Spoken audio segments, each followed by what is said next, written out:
ubundi ibikorwa ukora bidasanzwe nibyo bikugira umuntu udasanzwe, maze ibigwi byawe bigashimangira ubutwari bwawe waba uriho cyangwa utakiriho. Uyu munsi rero tugiye kurebera hamwe ibigwi bya General James Kabarebe byahebuje amahanga maze bikadutera ishema nk'abanyarwanda,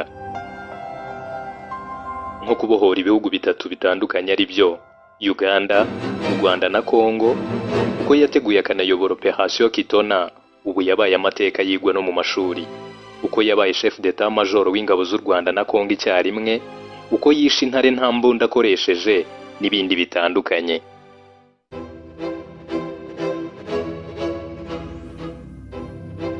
Ngaho rero ni mu kuba kabero twicare mu gacaca, maze mu mpera ugari ncisha akajisho muri aya mateka acucitse mu bitabo by'abacurabwenge, badahwema kwibaza uko byagezweho bikabacanga, nubwo nyir'ubwite adahwema kudusanga aho duteraniye akayadusangiza.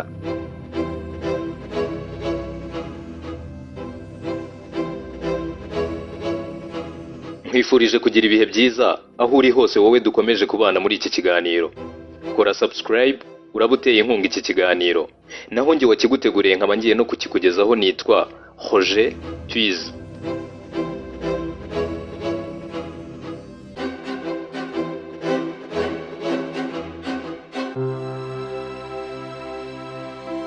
Ubundi General James Kabarebe rero yavutse mu 1959, avukira ibanda rya Kazo mu burengerazuba bwa Uganda nk'impunzi y'umunyarwanda. Yize amashuri abanza mu kigo cya Kiamate Primary School, akomereza icyiciro rusange aricyo ordinary level muri Kabarega Secondary School mu gace ka Masindi, aho ni mu Bunyoro. Icyiciro cyisumbuye aricyo advanced level yakize muri St Henry's College Kitovu mu 1979. Ntiyahagarikiye amashuri gusa kuko yaje gukomereza amasomo ye muri kaminuza ya Makerere, ahakura impamyabumenyi y'icyiciro cya kabiri mu by'ubukungu n'amasomo ya politiki, ariyo Bachelor of Arts Degree in Economics and Political Science.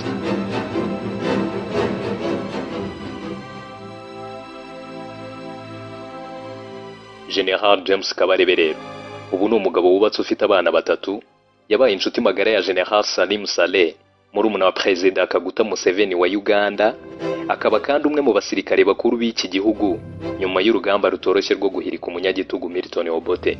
Ku ya mbere Ukwakira 1990 yari ku rugamba rwo kubohora igihugu, akaba yari umusirikare muto urangije amashuri muri Uganda, aho yavukiye akanahakurira nk'impunzi y'umunyarwanda nk'uko inyandiko zitandukanye zanditswe ku buzima bwe zibivuga.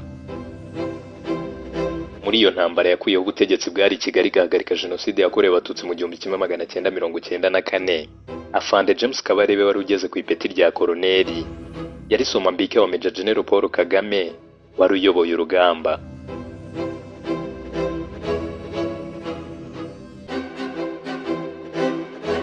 Kabarebe rero yakuriye abashinzwe kurinda Major General Paul Kagame mu gihe hari ingabo za APR, umutwe wari uw'ingabo za FPR Nkotanyi. Hafatwa umujyi wa Kigali, Kabarebe yayoboraga ubuyobozi bukuru bw'igisirikare aribwo High Command Unit ku Murindi, ndetse yanayoboye operation nyinshi n'urugamba rwatumye Kigali ifatwa.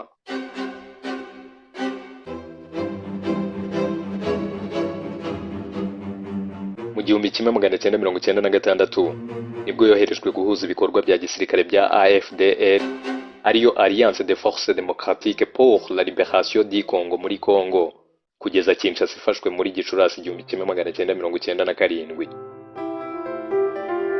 Bivugwa ko mu gihe yari umugaba mukuru w'ingabo za RDC, byari ubwa mbere mu mateka y'isi umunyamahanga ayobora ruriya rwego rw'umugaba mukuru w'ingabo z'ikindi gihugu. N'umwe kandi mu bantu mbarwa bafite amateka y'umugaba mukuru w'ingabo z'ibihugu bibiri kandi bitandukanye.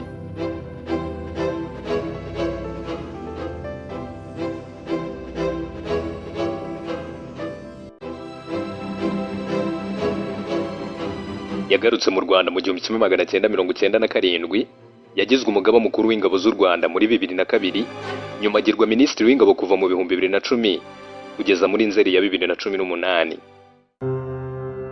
Tariki ya 19 Ukwakira 2018, General James Kabarebe yagizwe umujyanama wihariye wa Perezida wa Repubulika y'u Rwanda Paul Kagame mu by'umutekano.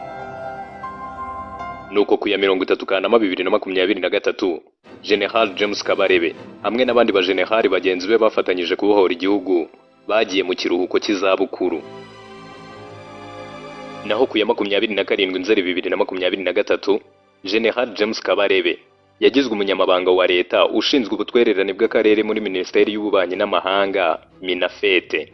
Urwo ruhembe ni narwo kirasaniraho ubudahusha kugeza kuri uyu munsi wa none. Uyu mugabo akunzwe n'urubyiruko n'abashesha akanguhe nk'uko bikunze kugaragarira mu kwitabira ibiganiro akunda kubagezaho.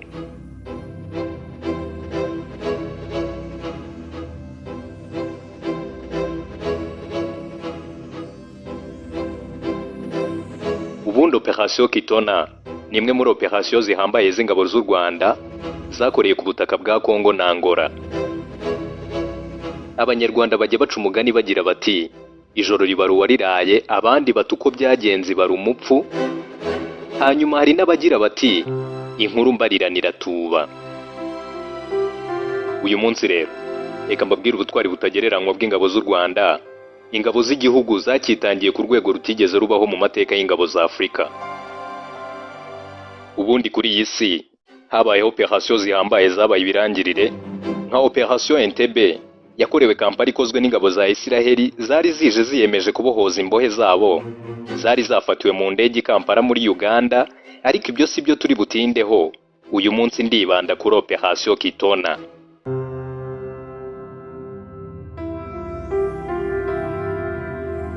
Byatangiye bwana Laurent Désiré Kabila atoteza abari baramufashije urugamba, ubwo urugamba rwo kubohoza Zaire ku ngoma ya Marshal Mobutu Sese Seko ku Ngwendu wa Zabanga rwasozwaga. Habayeho ku butegetsi bushya gushyiraho ingamba nshya zo kubaka igihugu cyari kimaze gufata izina rya Repubulika Iharanira Demokarasi ya Kongo.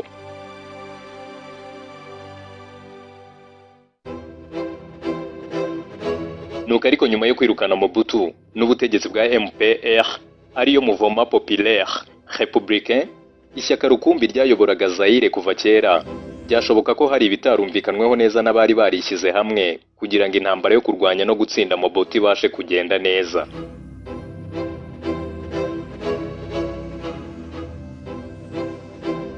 Nuko Operation Kitona yaje rero, aho wari perezida wa RDC bwana Laurent Désiré Kabila yahisemo gutandukira igihango cy'inshuti z'urugamba, agatangira guhohotera abamufashije urugamba, yiyibagije ko muri abo harimo n'umugaba w'ingabo ze za Kongo Kinshasa muri icyo gihe, General James Kabarebe.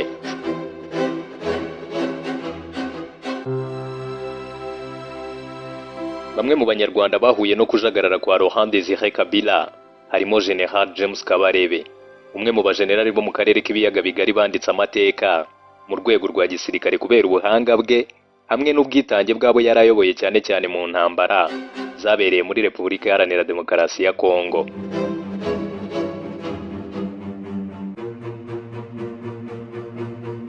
Ubundi byatangiye ku itariki ya 13 Nyakanga 1998 ubwo Laurent Désiré Kabila yirukanaga General James Kabarebe ku mwanya w'umugaba mukuru w'ingabo za Kongo yarayoboye kuva icyo gihugu kimaze kubohorwa. Ubwo ni uguhera mu 1996, 97 kugeza 1998. Muri icyo gihe Kabila yaratangiye kubiba amacakubiri mu basirikare ba Kongo yo kwanga abasirikare bagenzi babo abari bibasiwe n'abatekinisiye b'abanyarwanda hamwe n'abakongomani bakomoka mu miryango ivuga ikinyarwanda. Guhera icyo gihe amakimbirane baratangiye, ndetse bamwe kandi benshi tumaze kuvuga haruguru baricwa Kinshasa yose, bajugunywa mu mugezi wa Kongo uhinduka umutuku. Guhera ubwo rero Laurent Désiré Kabila yahise yanga urunuka abasirikare b'u Rwanda maze ashira impumu kugeza apanze kubirukana ku butaka bwa Kongo Kinshasa. Uko kwirukana abasirikare biganjemo ab'abanyarwanda n'abandi bake b'Abagande kwajemo udukoryo twa gisirikare n'ubutasi bukomeye, kuko ngo hari naho Laurent Désiré Kabila yatekereje kubapakira indege bose akabohereza Goma Kigali, ariko ahita anapanga itsinda kabuhariwe mu guhanura indege bakoresheje za misile zirasa indege ngo bose uko bakabaye bashiriremo maze abyita impanuka. Ariko inzego z'ubutasi z'u Rwanda ngo ziba zamutahuye, nubwo bitavugwaho cyane, ariko iyo ubajije abashobora kuba babizi bakubwira ko ingabo z'u Rwanda zari Kinshasa zamusabye ko yafata abandi bakuru b'ingabo bakomeye harimo n'umuhungu we Joseph Kabila bakazana n'abandi muri izo ndege mpaka bageze Goma.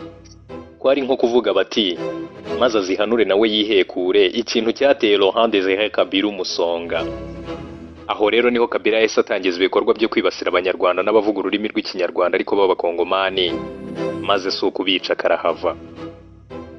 Ibi byatumye abahanga batangira kubona ko wirukana umugore uguguna igufa maze ukazana urimira bunguri, kuko Laurent Désiré Kabila yarazanye udushya n'uwo yasimbuye atigeze akora ko kwica abanyamurenge n'abantu baturuka i Masisi na za Rucuru bari biganjemo abavuga ururimi rw'ikinyarwanda.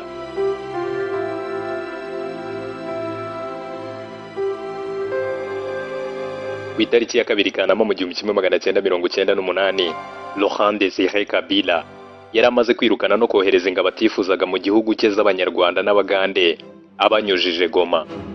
Nuko bidateye kabiri, ku itariki ya 3 Kanama mu 1998 nibwo babasirikare birukanwaga Kinshasa batangiye kwigarurira Goma n'inkengero zayo, naho bukeye bwaho itsinda ry'abasirikare b'abakomando kabuhariwe bo mu ngabo z'u Rwanda bari bagejejwe Goma ngo bambuke Rubavu banze gutaha nk'inzuki zitagira urwiru. Batekereje kuri bagenzi babo bari basigaye bari kwicirwa Kinshasa, maze bakajugunywa mu mugezi wa Kongo, ibintu babonaga biteye ubwoba n'agahinda.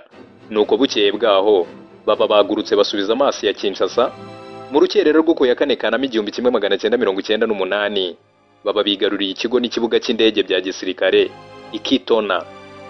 Iryo tsinda ry'abasirikare 500 b'u Rwanda baherekejwe n'aba Uganda barashishaga ibitwaro bya rutura bambariye urugamba, intera ari imwe bagira bati dusubire y'ibisi ibintu by'abantu b'abagabo usiga bagenzi bacu babagwa nk'impongo.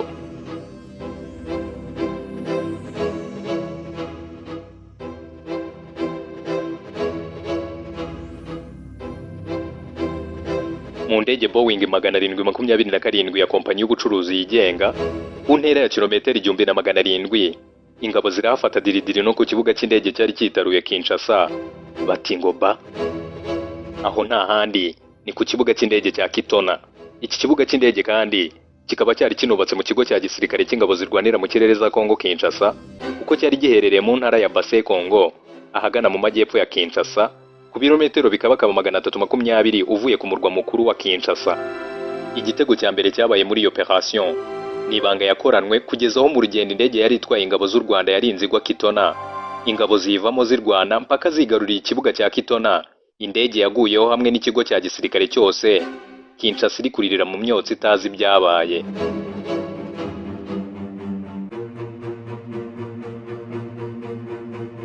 Ubundi operation zose ku isi zigirwa n'ibintu bine by'ingenzi, hari by'ubutasi bunoze, ubuhanga bw'abasirikare bayikora ndetse n'ibanga rihambaye zakozwemo.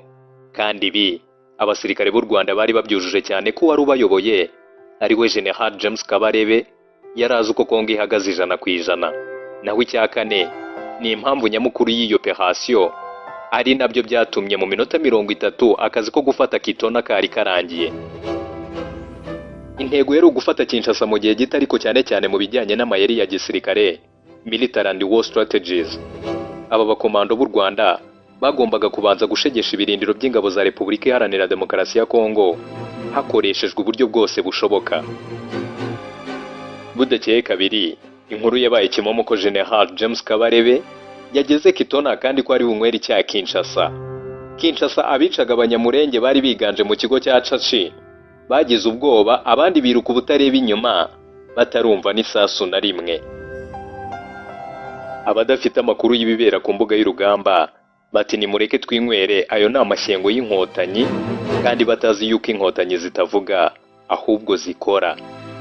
Nuko ingabo z'u Rwanda zohereje ubutumwa butanditse, yewe butari no mu majwi, ahubwo bwari ubutumwa bw'amashusho y'umwijima bwagombaga gusomwa na bose, atari Laurent Désiré Kabila gusa, ahubwo bwari ubutumwa bukubiye mu ngingo 3 zikurikira.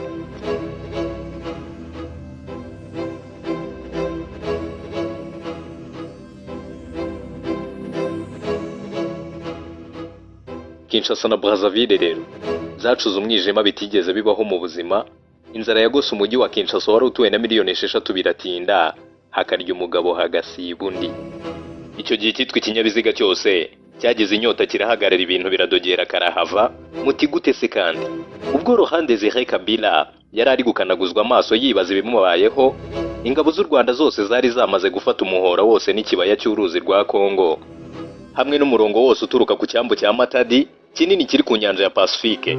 Aho hari kuwa 13 Kanama 1998, nyuma y'iminsi 9 gusa urugamba rushyiditse. Iki cyambu kandi niwo wari umutima wa Kongo Kinshasa yose. Ubwo hakurikiyeho kwigarurira urugomero rwa Enga. Uru rugomero ruri mu ngomero nini zabayeho kuri iyi si ya rurema, rwavagamo amashanyarazi amurikira Kinshasa na Brazzaville.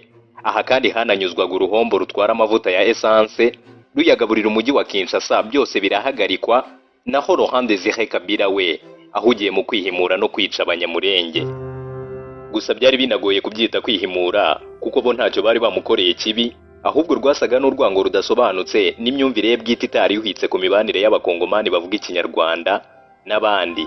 Aha kandi ni naho habohojwe uruganda rucukura petrol rwa Muanda muri Kongo Kinshasa. Bigaragara ko kandi na n'ubu ikibazo Laurent Désiré Kabila yasize akongeje kigicumbeka kugeza amagingo aya.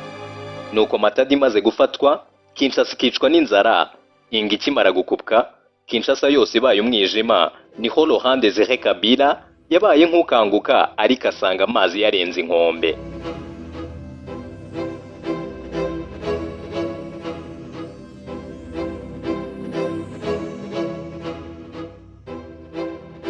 Ubundi operation Kitona yari yubakiye ku nkingi 3 za mwamba. Aha ndagusaba gutega amatwi witonze, ubundi tukagendana wumva ijambo kurindi. Inkingi ya mbere kwari ukubakira kuri morale y'abayikoraga hatitawe ku bukana bw'uwo barwanaga. Mu ndimi cyangwa terime za gisirikare ibi babyita asymmetric military war and strategies, aho abantu barwana batanganya umubare w'abasirikare n'ibikoresho, nta n'uwagereranya ibyo byose ku mpande zombi, ariko urugamba rukanga rugasutama. Aha ndagira ngo byumvikane neza ko ingabo z'u Rwanda zari ku birometero 2000 byahozaga kuye inkunga, kandi zikaba zari zigoswe impande zose n'umwanzi, ukuyemo agace ko hakurya mu bwinjiro bw'inyanja bwa Kabinda bubarizwa ku butaka bwa Angola hamwe na Congo Brazzaville. Ahandi hari amashyamba manini kandi asaba kugenda n'amaguru paka Kinshasa. Inkingi ya kabiri rero kwari ukwibanda ku gufata Kinshasa, abicwaga bakabona gahenge kandi Kinshasa igafatwa bwangu. Inkingi ya gatatu ariko itavugwa cyane nuko haba mu ngabo za Kongo Kinshasa nyirizina n'abandi banyamurenge bari bararongotaniye Kinshasa, nabo harimo abifuzaga ko akavuyo ka Laurent Désiré Kabila kahagarara kubera ubuvandimwe bari baramaze kubakira mu ntambara barwananye bose babohoza Kongo. Niko byagenze rero Muanda irafatwa, ingabo zikaza intambwe ku muhanda Boma kugera Buwama, icyambu twavugaga cya Matadi nacyo gifatwa ku itariki ya 13 Kanama 1998. Hano nubwo intambara yari ikiri mbisi, ariko reka nkwibutse ko Afande James Kabarebe ari we wari ukiyoboye uru rugamba.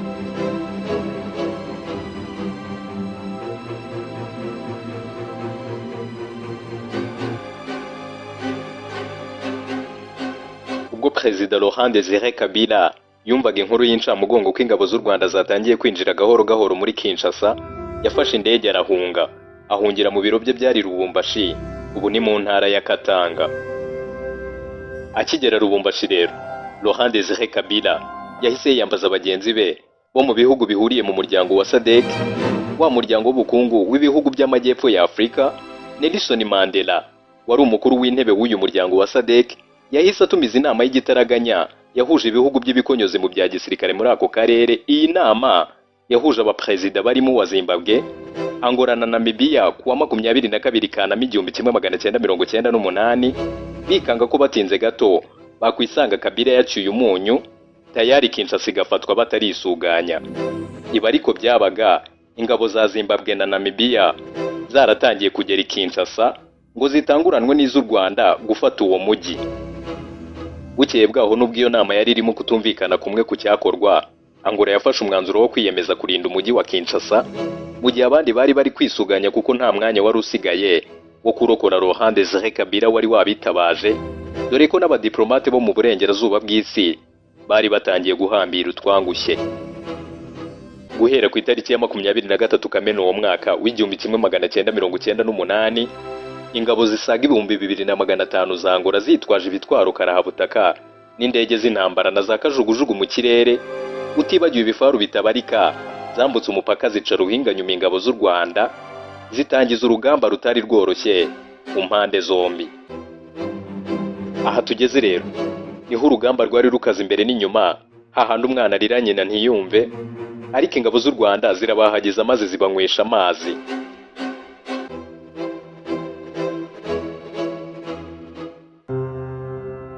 Kwa 26 Kanama 1998, nyuma y'iminsi 22 gusa operasiyo itangiye Kitona, ingabo z'u Rwanda zari zimaze kugota Kinshasa yose, zanigaruriye ikibuga cy'indege mpuzamahanga cya Njiri mu burasirazuba bwa Kinshasa ahagana mu gace ka Kasangululu.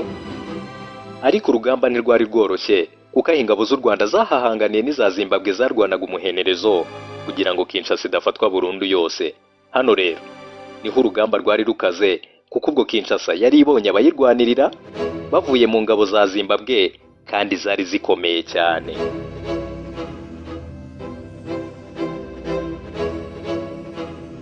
Ese muribuka inyuma hahandi ingabo z'u Rwanda zari zarafashe mbere? Kubera ko rero hahanaga imbibi n'igihugu cya Angola nk'uko twabibabwiye haruguru, za ngabo za Angola zari zahagose hose ndetse zanatangiye kwigarurira tumwe mu duce twari twarasizwe inyuma n'ingabo z'u Rwanda zitigeze ziteganya yuko aho naho haturuka umwanzi. Iryo ni ryo hurizo ryari ritoroshye ku ngabo z'u Rwanda mu rugamba zarwanagamo kandi zigoswe imbere n'inyuma. Ingabo z'u Rwanda zahindukiranye za Angola zinafata ubutaka bwayo zibumarana iminsi itari mike. Muri iyi nkuru dukesha umwanditsi w'amateka n'inkuru za gisirikare Bwana Colonel Kama Prama, akaba n'umwe mu basekombata mu ngabo za Amerika. Uyu mwanditsi kandi anigisha amasomo y'igisirikare n'intambara muri za kaminuza nyinshi zo ku isi kandi zitandukanye.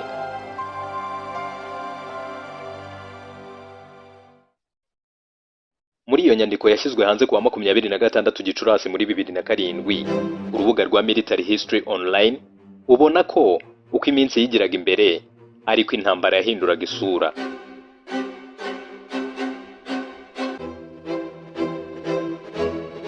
Ubwo ingabo zasiganwaga mu gufata Kinshasa, ntawe watekerezaga ko Angola yakwisuka muri uru rugamba ngo ihere inyuma maze Zimbabwe nayo ituruka imbere ibibazo bivuke. Ingabo z'u Rwanda zahawe amabwiriza yo gutangira gusubira inyuma mu misozi ikikije Kinshasa, ndetse ziri inyuma zikirwanaho bikomeye. Ibintu byaje gusa n'ibicanze Angola yahururanye n'ibitwaro byayo karahabutaka. Gusa Angola ntiyahiriwe neza kuko yasanze abasore bikubye mu mashyamba. Angola ikabura uwirasa n'uwireka, byayisabaga guhindura intambara ikarwana kinyeshyamba, ariko igasanga atari byo yaje yiteguye. Ibi nibyo byashoboje ingabo z'u Rwanda kwisuganyiriza ku butaka bunini kuruta u Rwanda inshuro 20, nta ndege nta n'imodoka, byose kandi bakabifatanya no kwishakamo ibibatunga, nk'uko n'inkomere zagombaga gutwarwa no kuvurwa kuko nta ntambara itagira inkomere. Aha niho urugamba rugera rero rugacanga abanditsi, kuko umugambi wa Angola na Zimbabwe wari ukuza bakagota ingabo zose z'u Rwanda bakazita muri yombi, ariko byarangiye nta n'umwe baciye iryera, kugeza naho bibaza ko ibintu byaba birimo maji bikabayobera. Kuvubwa abasirikare bahuje umugambi wo kurekera Kinshasa mu maboko ya Zimbabwe, ariko bahindukirana Angola n'ubwo itamenyaga bo barwana. Ari nabwo Kabila yagarukaga Kinshasa. Bivugwa ko hari ingabo z'u Rwanda zaba zarihinduye nk'abasivile zigatangiza urugamba rwa guerilla, dore ko binavugwa ko izi ngabo ziri muri nke zizobereye bene ayo mayeri y'intambara muri Afrika.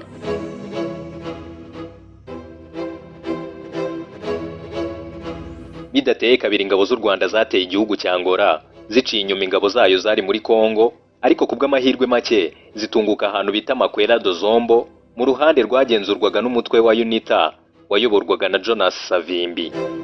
Iyi nkuru ikomeza ivuga ko Komanda James Kabarebe byabaye ngombwa ko ahumuriza ingabo za UNITA akazisobanurira ko ataje kubarwanya, ariko ashaka aho yabona ikibuga cy'indege hafi aho uko cyaba kingana cyose nuko cyaba kirinzwe kose maze akagikoresha.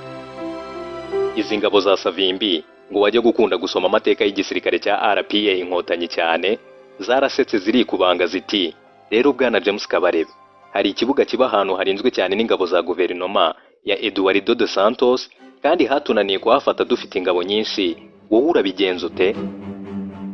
Komanda James Kabarebe yasubije abasirikare ba Savimbi ko mu ndangagaciro z'ingabo z'u Rwanda wowe urabigenza uteritabaho. Guhera ubwo rero itsinda rito ry'intasi z'ingabo z'u Rwanda ryagiye gutata icyo kibuga risanga ngo cyari kirinzwe n'ingabo za leta 400 zifite ibitwaro bya rutura kandi kizengurutswe na za mine zitabarika.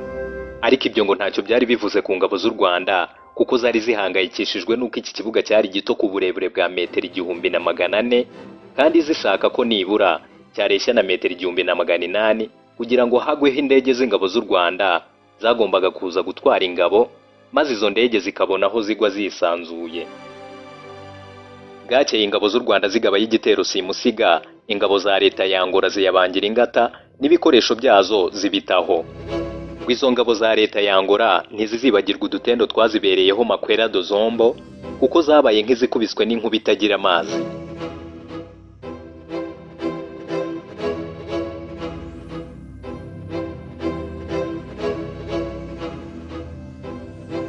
Izi ngabo z'u Rwanda kwa kundi tuzibona mu muganda n'ahandi muri za Army Weeks naho zakuye amaboko mu mifuka nuko ziyemeza gusana no kwagura ikibuga cy'indege cya Makwera do Zombo, zinashyiraho amatara yirukana icuraburindi hakaka nko ku manywa.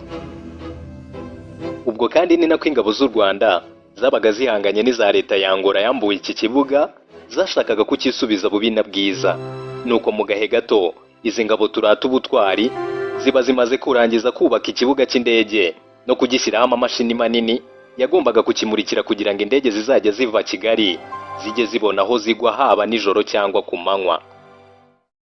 Komanda James Kabarebe wari ukuriye iyo operation byabaye ngombwa ko afata icyemezo cyo gusunika ingabo za Angola aho kilometero 100 ku murambara ruzengurutse iki kibuga n'agace ka Makwera do Zombo kugira ngo ari inkomere z'ingabo z'u Rwanda ndetse n'ibikoresho byazo babone uko bagaruka mu rwababyaye.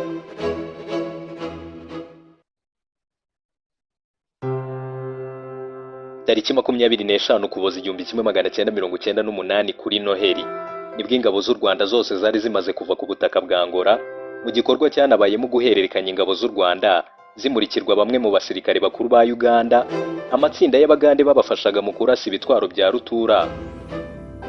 Muri iki gikorwa rero Komanda James Kabarebe yabwiye General Salim Saleh wari minisitiri w'ingabo za Uganda ko abasore b'abagande babaye abasore badasanzwe, mu Cyongereza ati "They were really good boys, some of the best."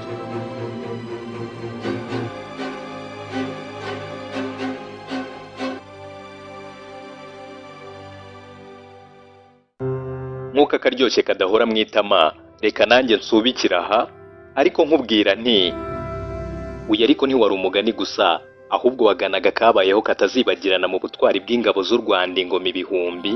Ubu se hari ukibaza impamvu ingabo za Uganda zikundana na RDF? Igisubizo ni turi umwe kandi akenshi dusangira amahoro n'intambara.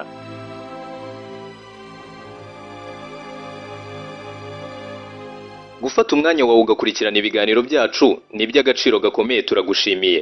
Kora subscribe kugira ngo ujye ubonera kugira ibiganiro byacu, gira uruhare kandi mu biganiro byacu twandikira muri comment. Nge wumvaga ni Roger Twiz, ciao.